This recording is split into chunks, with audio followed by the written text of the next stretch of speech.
안녕하세요. 닥터도도 도재훈입니다. 자, 오늘은 이 가드름하고 등드름에 대해서 먼저 한번 이야기를 해볼까 하는데요. 가드름과 등드름 많은 분들이 고생하고 있죠? 시작해 보겠습니다. 원장님, 가슴 드름이랑 등드름이 계속 생기는데 아무리 잘 씻고 뭘 발라도 안 없어지는 이유는 뭘까요? 그렇죠. 가드름하고 등드름 같은 경우에는 원인을 뭐라고 딱 정하기는 힘들지만 어찌됐든 결과적으로는 피지 분비가 원활하게 되지 않으면서 피지가 피지낭 안에서 혹은 땀구멍 속에서 저류가 되면서 쌓이고 거기에 세균 번식이 일어나고 그래서 빨갛게 이제 염증이 생기는 그런 과정들을 겪게 됩니다. 그렇다면은 왜 잘 안 없어질까요? 우선 아무리 뭔가를 발라도 피지샘이 피지선을 따라서 빠져나오고 피부 표면으로 나오는 길에 뭔가가 막혀 있다면, 즉 각질이라든지 아니면은 피지의 어떤 덩어리보다 구멍이 좁아서 더 이상 빠져나오지를 못하고 막혀 있다면은 어떨까요? 아무리 잘 씻어도 혹은 뭔가를 아무리 발라줘도 당연히 없어지지가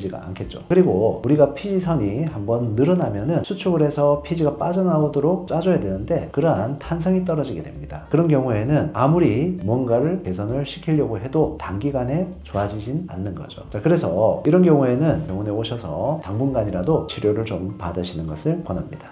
가드름하고 등드름에 대해서 이야기를 하면은 많은 분들이 더러워, 지저분해. 이런 말을 많이 하잖아요. 그런 이야기를 듣고 있자면은 내가 지저분해서 그런가? 자주 씻지 않아서 그런가? 이런 생각들을 많이 하게 되죠. 자격지심에 빠지게 되는데 그럴 필요는 없습니다. 물론 잘 씻지 않고 이런 지저분한 환경 속에서 있다 보면은 먼지라든지 이런 것들이 모공에 끼게 되고 막게 되면서 피지 분비가 원활하게 안 되는 그런 상황이 될 수도 있겠죠. 그런데 그런 경우는 생각보다 드뭅니다. 대부분은 뭐라고 표현을 하냐면은 타고난 게 굉장히 커요. 타고난 게 굉장히 크기 때문에 그렇게 자격지심을 가지고 힘들어하지 마시고요. 그냥 편하게 생각하시고 나는 원래 그런가 보다. 물론 잘 씻어야 됩니다. 외부에서 요즘 미세먼지 많잖아요. 미세먼지가 많은 환경에 있다가 들어왔을 때는 깨끗하게 씻고 생활하는 것이 중요하고요. 그 다음에 또 하나는 이 먼지가 많은 환경에서 어떤 활동을 한다. 즉 창고에서 활동을 한다든지 아니면은 박스가 많이 쌓여있는 그런 환경에 다녀오게 된다라면은 그럴 때는 좀 문제가 생길 수 있겠죠. 그래서 이런 가드름과 등드름 같은 경우에는 원인을 굳이 이야기를 하자면은 물론 지저분한 환경 아니면은 먼지가 많은 환경이 문제가 될 수도 있겠지만 결국에는 유전적인 요인이 훨씬 더 크다라는 부분을 설명드릴 수가 있겠습니다. 그럼 가슴 등드름은 호르몬의 영향을 받나요? 그렇죠. 가드름과 등드름도 우리 몸의 피부입니다. 피부는 어찌됐든 호르몬에 의해서 영향을 받게 되고요. 그래서 피지선이 활발해지거나 아니면은 피지선이 조금 잠잠해지거나 이런 부분들은 호르몬에 의해서 분명히 작용이 됩니다. 자, 그래서 호르몬 중에서도 특히나 염증성 피부 질환을 일으킬 수 있는 그런 성분들이 있는데요. 이 성분들 때문에 피부에 트러블이 더 심하게 생길 수도 있고 화농성 여드름도 더 올라올 수 있기 때문에 그런 부분들을 컨트롤해 줄 수 있다라면은 많은 도움이 됩니다. 특히나 우리가 먹는 음식에 대해서 크게 영향을 받는 분들이 있습니다. 그렇다면은 어떤 분들이 그 음식에 대해서 영향을 많이 받고 아니면은 어떤 분들이 영향을 적게 받는가는 어떤 검사를 통해서도 확인이 가능하고요. 경우에 따라서는 건강한 음식을 섭취를 하려고 노력을 많이 하는 분들도 있습니다. 그러면 이 건강한 음식을 섭취를 했을 때 특별한 문제가 안 생기는 분들이 있고 오히려 이 건강한 음식을 많이 먹겠다고 해서 먹었을 때 오히려 더 문제가 생기는 사람도 있는 거죠. 그래서 음식 섭취 후에 분명히 건강한 음식을 먹었지만 피부 트러블이 더 심해지거나 아니면은 피로도가 더 높아지는 그런 음식들은 피해주는 게 좋겠죠. 그런 음식들은 본인하고 맞지 않는 음식이기 때문이죠. 특히나 요즘에 현대인들은 아무래도 운동이라든지 근력을 키우기 위해서 노력을 많이 하는 분들이 많습니다. 생활 패턴이 웰빙이라는 쪽으로 많이 기울어져 있기 때문인데요. 이렇게 근육을 키운다든지 운동을 할 때 좀 더 도움이 되라고 몸에 단백질 보충제를 드시는 경우가 많아요. 자, 그런데 이 단백질 보충제들이 오히려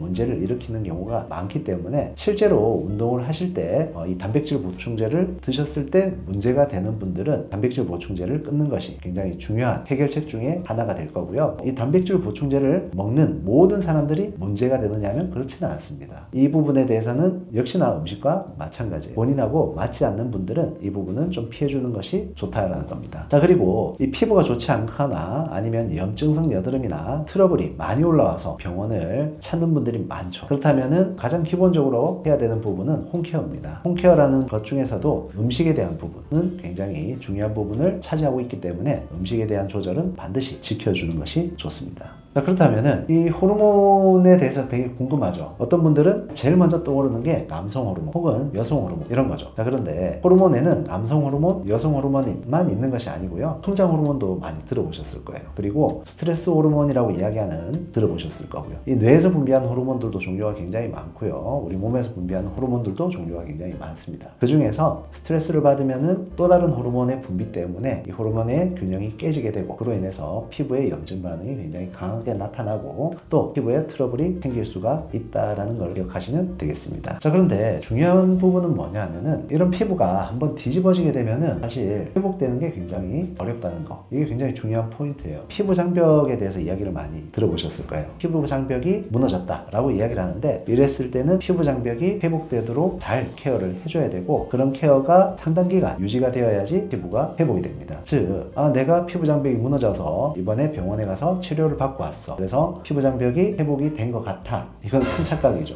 병원에 분명히 왔다고 하더라도 피부 장벽이 회복되는 데는 최소한 몇 주간의 시간이 걸립니다. 한 달 이상이 걸리는 경우가 대부분이에요. 그런 부분들도 잘 고려를 해서 관리를 하는 게 중요하고요. 제일 중요한 포인트는 피부 장벽이 손상될 정도까지 문제를 만들지 않는 게 가장 중요합니다. 자, 그래서 그런 손상을 일으키지 않으려면은 아무래도 스트레스도 좀 덜 받고 건강한 생활, 건강한 식생활 이런 것들이 필요합니다.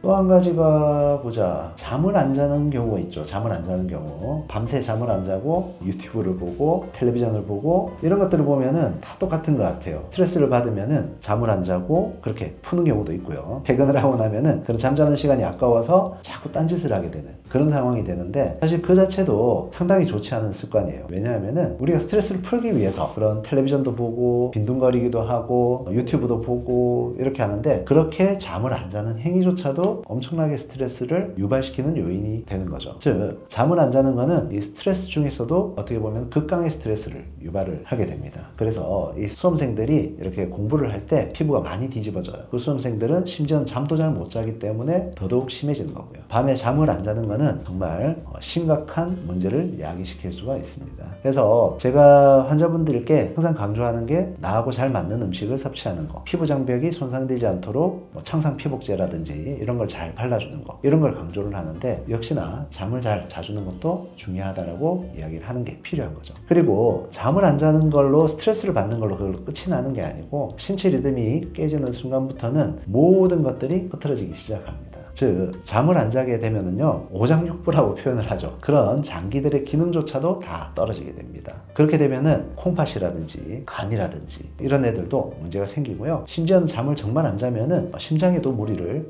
주게 됩니다. 자, 그리고 요즘에는 남성들도 메이크업을 좀 하시는 편이죠. 적어도 뭐 비비를 바른다든지 아니면 선크림에 약간의 비비가 섞여 있는 그런 제품들을 사용한다든지. 자, 그렇게 하면은 어떻게 되죠? 모공이 막히게 됩니다. 이 모공이 일시적으로 막혔다가 뚫리면은 피지가 잘 빠져나올 수 있겠죠. 자, 그런데 일시적으로 막히지가 않고 긴 시간 동안 막혀 있게 되면은 그 피지선에 대해서 피지를 짜주는 역할이 굉장히 기능이 떨어질 수가 있는 거죠. 풍선이 바람이 굉장히 심하게 들어가서 쭉 늘어났다가 줄어들면 풍선이 처음처럼 탄성이 없는 것처럼 그렇게 돼요. 바람이 약간만 들어갔다가 빠질 때는 풍선이 원래대로 돌아가죠. 자, 그런데 풍선이 많이 부풀었다가 바람이 빠질 때는 쪼글쪼글하게 늘어나 있는 상태가 상당히 오랜 기간 아니면은 그냥 그렇게 계속 가버리는 거죠. 자, 그래서 이런 화장을 하고 나서 반드시 이 메이크업을 지워주는 거, 깨끗하게 지워주는 게 필요합니다.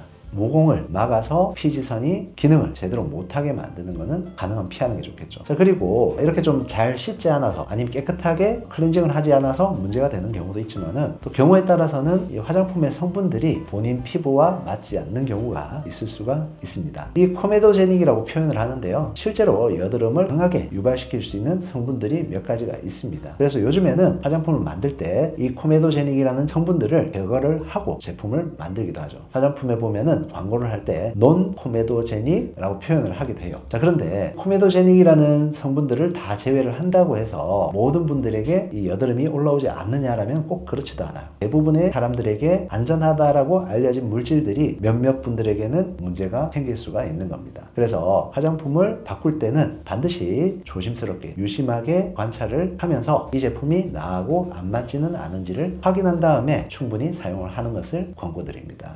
한마디만 더 한다면은요, 여러분들이 생각할 때 내가 피지가 많이 올라오기 때문에 나는 기름기가 많은 화장품을 쓰면 안 된다라는 분들이 있어요. 그거 굉장히 위험한 생각입니다. 오히려 피지가 많이 분비되는 이유는 뭐냐면은 본인 피부가 굉장히 건조하기 때문에 피지가 더 분비가 되는 겁니다. 보습을 더 철저하게 해줘야 되는 분들이 그런 분들이에요. 아시겠죠? 원장님께서 추천하시는 가드름 등들을 없애는 방법이 있을까요?